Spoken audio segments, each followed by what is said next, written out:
کہا جاتا ہے کہ روڑی کے بہت بڑے ولی اللہ حضرت صدر الدین شاہ کے خاندان میں ایک بچہ پیدا ہوا۔ اس بچے کا نام سید شریف شاہ رکھا گیا۔ سید شریف شاہ عشق حسین میں ایسے ڈوبے کہ ان کا نام سید مور شاہ پڑ گیا۔ کہا جاتا ہے کہ آپ اوائل عمر میں ہی پیدل کربلا کا سفر کرتے۔ اس سفر میں ایک پتھر آپ کے کندھے پر ہوتا۔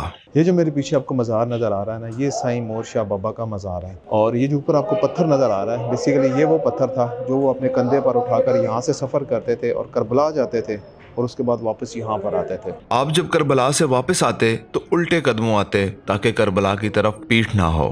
وقت گزرتا گیا اور بڑھاپے کی وجہ سے آپ کے لیے سفر کرنا مشکل ہوتا گیا۔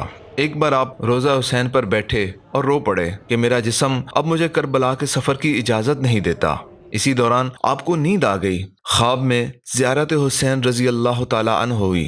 امام نے آپ کو بشارت دی کہ آئندہ آپ کو یہاں نہیں آنا پڑے گا بلکہ میں خود روہڑی آیا کروں گا۔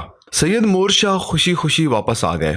کہا جاتا ہے کہ سانحہ کربلا کے بعد اہل بیت کے اجسام مطہر بنو اسد قبیلے نے دفن کیے تھے۔ کہا جاتا ہے کہ حکم امام حسین پر بنو اسد کے 2 افراد روہڑی آئے اور سید مور شاہ کے حوالے کچھ تبرکات کیے اور اس کے علاوہ یہاں سے نکالے جانے والے تعزیے کے بارے میں ہدایت اور وقت بتایا۔ کہا جاتا ہے کہ اس کے بعد سید مور شاہ کی زیر نگرانی یہاں سے نکالے جانے والے تعزیے میں امام حسین خود شرکت فرماتے تھے۔ تقریباً 450 سالوں سے یہ سلسلہ آج بھی یہاں جاری ہے۔ چنانچہ اب اس میدان کو کربلا کہا جاتا ہے۔